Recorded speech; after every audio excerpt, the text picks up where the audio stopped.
Welcome to the program. I'm Mark Imperial. This segment's being brought to you by booksgrowbusiness.com. It's the place where busy professionals get their books done to educate consumers, grow their practices, and to leave a legacy. I'm doing a series of spotlights on remarkable business intermediaries from across the country. And joining me on this segment is Jessica Fialkovich. She's with Transworld. Jessica, welcome to the program. Thanks, Mark. I'm so happy to be here. Tell us a little bit about your work and specifically who are the types of clients that you specialize in working with? Yeah, so we're a business brokerage firm. We work in what's called the Main Street to lower middle market. So businesses valued anywhere from 0 to about 30 million. Most of our clients are business owners that have generated somewhere between 1 and 10 million in revenue. In our offices in particular, we tend to work actually with a lot of what's called blue collar businesses. We work in a lot of constructions, trades. We do other deals like retail, restaurant, technology, things like that. But we've become really well versed in those construction and trade areas. Do you find that those businesses were built to sell, or were they just thinking growth, growth, growth, and now it's like, oh, it's time to sell? I don't know anything about this process. What do you Yeah. hear? I mean, it's hard to generalize and everything, but like I'd say 90% of our clients never had an exit strategy in mind. They were definitely not, built in the plan of selling or exiting. A lot of them are what we would call that are technicians turned entrepreneurs. They were really good at something and they turned it into a business. And became a business, sometimes a big business by accident rather than plan. But that's about 90% of our clients. And then one day they wake up and it's time to exit, either because they're tired and they're burnt out, or it might be a forced exit for something super unfortunate. But yeah, and then the other 10% are more planners, but the vast majority of our clients have not thought about that in the future. We've been talking a lot in the news about the great resignation. Is that good for your industries, and does that help your sellers now that there are more buyers out in the market? Yeah, it's interesting, right? Because it's good on one perspective and it's challenging on the other, right? So the great resignation is also affecting small to medium business owners. It's very difficult to retain employees right now and hire employees. And when you're selling your business, I mean, the number one thing is you want it to continue running as well, if not better, than before you listed it for sale. And to lose an employee, especially a key employee during that process, is very difficult to overcome. So you've got the con on that side with the great resignation, right? But the pro is that it has generated more buyer interest. So in 2021, we saw about double the amount of buyers in the marketplace that we did over 2019, which is really interesting because we've been watching there's another phenomenon called the seller tsunami. Most of the small businesses in the US are owned by baby boomers. And there was a relatively slow start of the millennial generation to jump in and buy businesses and become entrepreneurs. And this great resignation has kind of pushed them into that entrepreneurial mindset, which will solve that buyer seller gap. But we also need to make sure our sellers maintain their employees, right? It is quite ironic if only those sellers can just sell the business to the people that just resigned.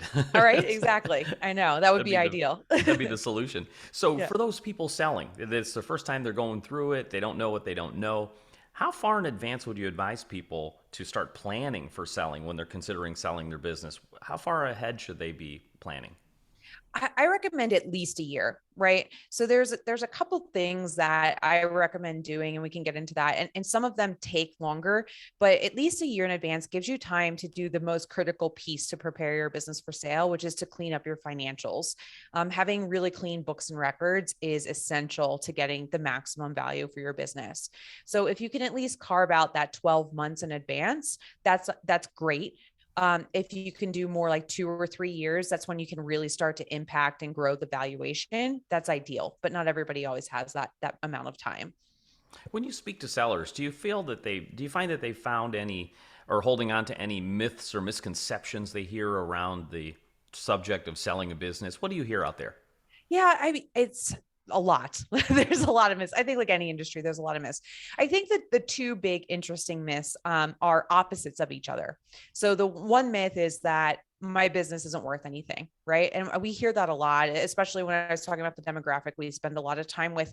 They've never thought they could sell their company, and they think the companies that sell are just big technology firms that Facebook would be interested in or something like that.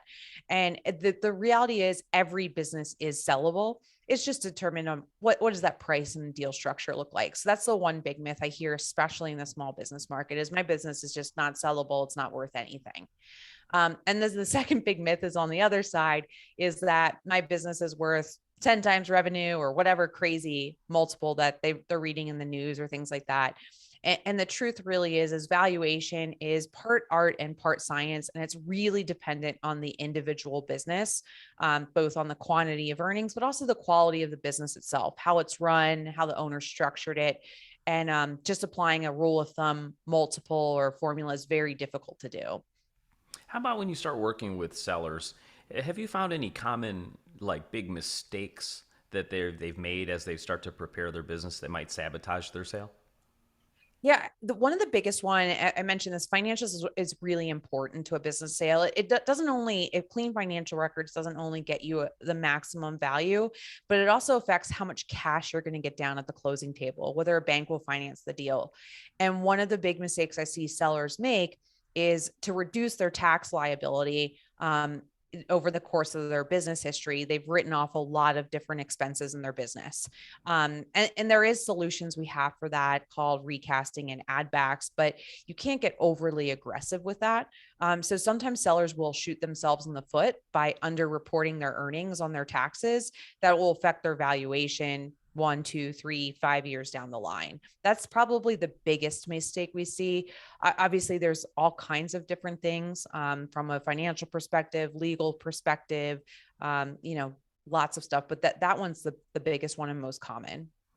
Jessica, what inspired you to become a business intermediary? Like, what got you started in this field? I love that question. So I started because I sold my business through a business intermediary, my first business.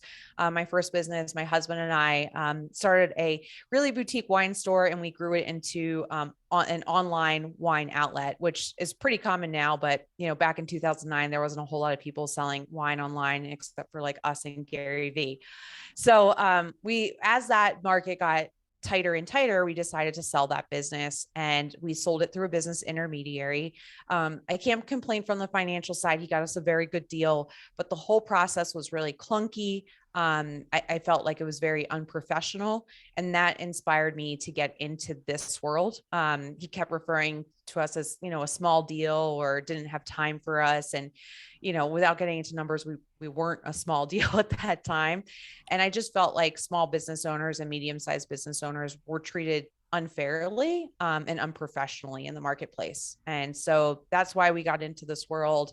That's why we still focus to small to medium-sized deals. My husband and I both come from a business background, and specifically in blue collar businesses. So that's why we also focus in that area too. Wow, who would want to be called a small deal? That's just I crazy. know. Jessica, I before know. I ask you my last question, is there anything I didn't think to ask that you feel is important to share regarding selling or buying a business in today's environment? Yeah, the only other question I get a lot is, what's the market like, or should I time the market? And what I can say is right now, as we're sitting here in 2022, it's a crazy market for sellers. It's a great time to sell. But what I can say to assure everyone is, unlike the stock market, unlike real estate, business brokerage and selling a business is a relatively stable market. If you look back over the course of deals over the last 20 years, and you look at the average multiple, and this is all deals, right? So the smallest of the small up to, the biggest in the lower middle market, the average multiple is 2.0 times what's called seller's discretionary earnings. That part's not important now. 2022, we're in a crazy time. Elevated, that multiple is only 2.4. So it's a pretty stable market. So you don't have to worry about timing the right market, timing the right time to sell. The right time to sell your company is when it's right for you as an owner, not the market. Sage advice. Jessica, for folks listening who are considering selling their business and would like to speak with you, how do they find you, connect with you, and learn more? Yeah, so I'm on social media, LinkedIn and Instagram, Jessica Fialkovich. That's Fialkovich. If you spell it wrong and Google it, I'll probably come up. There's only one of me in the world. And then you can also find information about our brokerage services and other services that we offer at my website, jessicafialkovich.com. This has been terrific. Jessica, thank you so much for taking the time to share with my audience today, and I wish you continued success for you and for all of your clients. All right. Thank you so much, Mark. It was great being on the show. That was Jessica Fialkovich. And this segment's been brought to you by booksgrowbusiness.com. It's the place where busy professionals get their books done to educate consumers, grow their practices, and to leave a legacy. That's all for now. I'm Mark Imperial, and thanks for joining me.